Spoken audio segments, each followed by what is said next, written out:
E aí, você conseguiu dormir? Eu vou falar. Eu dormi muito pouco e muito, mas muito mal. Fala aí, amigos rubro-negros, todos bem? Sejam todos muito bem-vindos. Eu sou o William Godoy.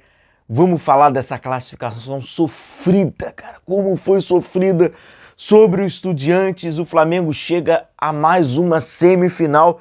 Nos últimos anos aí a gente, cara, que geração, né, cara, que tá acompanhando o Flamengo, né, chegando em semifinais, estamos vendo mais uma. Vamos torcer para que novamente o Flamengo chegue a uma decisão e a gente consiga ver mais um título de Copa Libertadores, sendo agora um histórico tetracampeonato. Mas para isso, o Flamengo vai ter que jogar muita bola. É curioso que uma das maiores emoções na temporada acabaram vindo após o pior jogo que o Flamengo poderia fazer num jogo decisivo, né? O jogo do Flamengo foi muito ruim.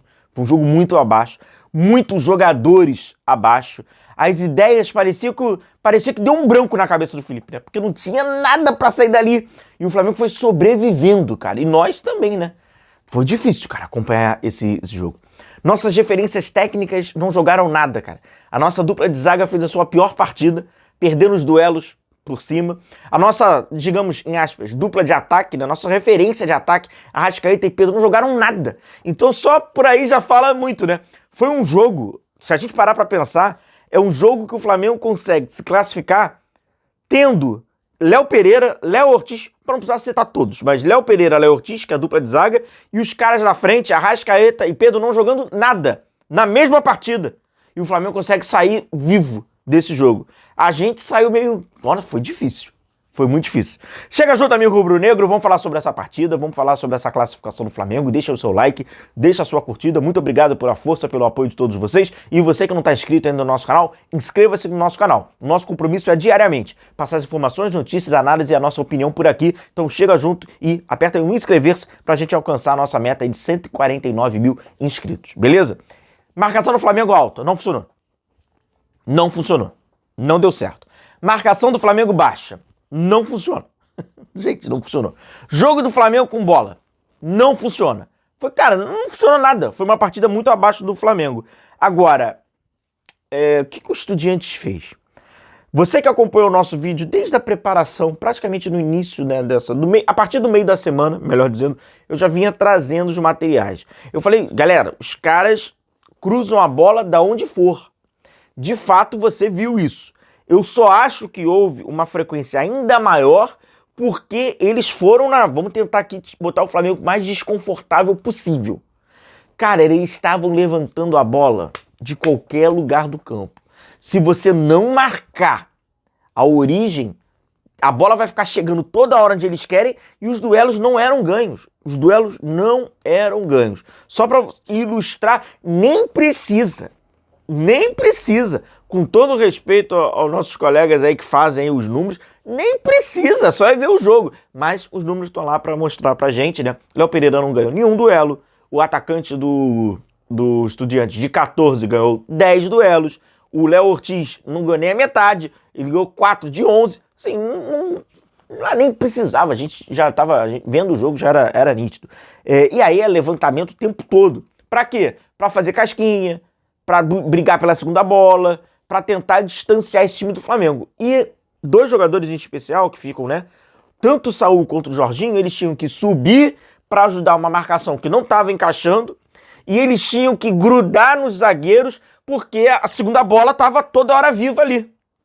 Então, por diversas vezes, os dois tinham que ficavam pelo meio do caminho e assim, talvez até numa outra circunstância, eram para ser substituídos porque estavam cansados. Agora, o Saul, mesmo dentro dessa perspectiva péssima, na minha opinião, o Saul conseguiu ali honrar.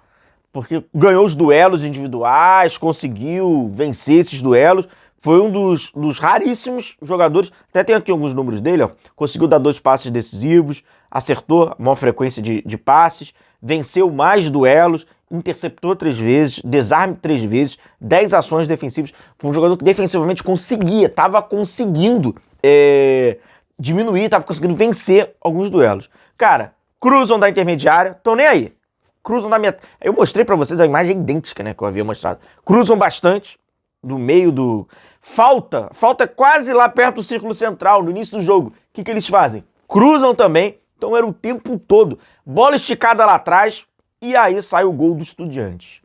Eu vou falar pra você, cara, é curioso isso. O Flamengo tomou o gol na hora certa. Você vai falar assim, porra, Godoy, como assim? Porque eu falo pra você, tomar o gol o Flamengo ia tomar. O melhor que aconteceu foi tomar o gol no último lance do primeiro tempo. Sério. Se o Flamengo toma o gol no primeiro lance do segundo tempo, logo que começa o segundo tempo, aquela pressão ia ser grande e teve um monte de gente, ficou frouxa, pô. Vamos falar a verdade, pô. Então assim, tomou o gol, foi pro vestiário. Dá uma acalmada na torcida, você consegue beber uma água, toma uma ducha, quem quiser tomar uma ducha, toma um calmante, porque tá nervoso, quem precisa tomar um calmante. Foi a melhor coisa. Se você toma no final do primeiro tempo, ainda tendo alguns minutos, ia sofrer. Ia ficar todo... Porque, infelizmente, a gente tem que assumir isso. Tomou o gol na hora certa. Toma o gol, vai pro vestiário. Acabou. Acabou. Acaba o jogo, o clima no estádio fica de euforia, mas dá uma acalmada, porque sempre em intervalo muda o clima. Então, assim, foi a melhor coisa que aconteceu. E a bola foi como? Tá muito descoberta, tá muito longe. Pedro e Arrascaeta muito longe da origem, muito longe. E aí o cara fez esse lançamento, o Léo Ortiz, pra variar, perdeu a disputa de cabeça e aí passou nas costas do Varela. Isso era perigosíssimo. O cara passa nas costas do Varela, tem o desvio e a finalização, e o próprio Rossi depois assumiu uma falha. Então é aquilo, né? Assim como o Júlio César havia falado no gol do Churli, o goleiro sabe que aquilo ali ele tem que pegar, meu irmão. Ele sabe que ele tem que pegar. O chute foi forte, é potente, mas ele sabe que ele tem que, no mínimo, resvalar ali, né? O próprio Rossi acabou assumindo isso. A gente vai para o segundo tempo com o Estudiantes já aguardando um pouco mais para pegar essa bola e já conectar direto. Caraca! E aí a gente vai sobrevivendo.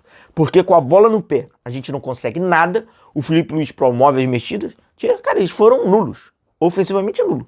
Tira o Pedro, tira o depois, né? Acaba tirando ali o Arrascaeta, coloca o Carrascal, coloca o Bruno Henrique, o Luiz Araújo entra no lugar do Plata, outro também, não teve nada. Luiz Araújo entra mal, o Bruno Henrique protagoniza um lance bizonho dentro da área, os nossos escanteios eram mal cobrados, então assim, galera, não tinha nada. Ofensivamente a gente fez um péssimo jogo. As melhores chances nossas eram ou numa jogada ali que o Lino conseguia driblar o cara e jogava pra dentro da área, e aí a galera não conseguia aproveitar, ou era um chute do Saul. Um chute do Saul ali, um chute bom, um chute mais colocado, acertou a trave. Até o Jorginho, que é um ritmista, não estava naquele ritmo ideal. O que o Estudiantes fazia? Perde a bola, conecta rápido. Perde a bola, conecta rápido. Meu irmão, nessa de pegar a bola, conectar rápido, disputa, o Léo Pereira não venceu, pra variar, não venceu. Caraca, irmão, o cara saiu na cara do gol, tava impedido. Essa aí foi... Porque o Varela não tava mais ali. O Varela sobe pra apoiar, quando ele recuperava já foi o tempo todo. Chutão, estica essa bola, briga por essa bola, impedimento. Ali, irmão, foi complicado. Ali foi complicado. Porque você tá vendo nitidamente o seu sonho indo embora, irmão. Tá começando a escapar. E o Flamengo não tendo essa força, né? O Muslera, ele não faz uma defesa que tu... Caraca, o que acontece aqui? Vamos pros pênaltis. E aí o Léo Pereira quase mata a gente de infarto, né? O Luiz Araújo, por pegar a bola e ajeitar também, porque o Luiz Araújo tá mal pra caramba. O Jorginho começa muito bem a cobrança e o Flamengo tá classificado. Eu acho que tem alguns aprendizados nisso aí, tá? Pra começar, o Flamengo não pode, num jogo como esse, tão grande como esse, tão pesado como esse, jogar com tão pouca personalidade. E aí é algo pra gente refletir. O time pode ser caro, a arrecadação pode ser bilionária, mas personalidade não se compra, né? O jogador ele pode ter qualidade, o jogador pode ter é jogador de seleção, é jogador internacional, é jogador experimentado, é jogador campeão, é ídolo, mas a personalidade não se compra, né? Tem jogador que tem personalidade, tem jogador que a personalidade ela entra ali numa... O Flamengo não teve personalidade. A grande maioria dos atletas não tiveram personalidade de Flamengo, não tiveram personalidade de time que é campeão, não tiveram personalidade de time que vamos para a diversidade. O Felipe Luiz, num determinado momento, parece que estava havendo caos.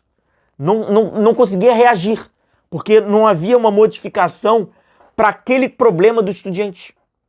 Ficou refém do, se os meus zagueiros ganharem a bola, beleza. Se não ganhar, vai ficar por isso mesmo, e não ganharam. A gente não vai tirar o espaço, não tinha o que fazer. O que parecia, num determinado momento, que o Felipe não sabia o que fazer, não tinha o que fazer. Era aceitar a mediocridade da atuação do time, porque não houve uma modificação. Então foi um jogo extremamente tenso, e aí na decisão por pênaltis, o Rossi consegue catar ali 2 e a gente chega a uma semifinal. Dificilmente, e eu quero acreditar nisso, o Flamengo vai fazer um jogo pior do que esse. Talvez essa tenha sido a pior atuação do Flamengo na Copa Libertadores, né? Quando a gente fala desses jogos, desses grandíssimos jogos. O Flamengo tem que repetir o que fez mais contra o Inter e esquecer o que fez contra o Estudiantes para agora enfrentar o Racing. E é a mesma coisa, rapaziada. Decidir fora de casa. O Flamengo fez uma primeira fase abaixo. Agora é decidir jogos fora de casa. Então é aguentar o coração. Mas foi muito estressante, né? Foi difícil, foi difícil. Ontem para dormir, foi difícil, a qualidade do sono foi péssima. E o momento que tu consegue dormir é muito tarde. Foi difícil. Mas estamos nas semifinais. Grandíssimo abraço. Vamos juntos, vamos nessa. Deixa o seu like, deixa a sua curtida. E agora tem uma sequência pesada pela frente, contando já Campeonato Brasileiro. Vambora. Haja saúde para os rubro-negros. Grande abraço. Valeu.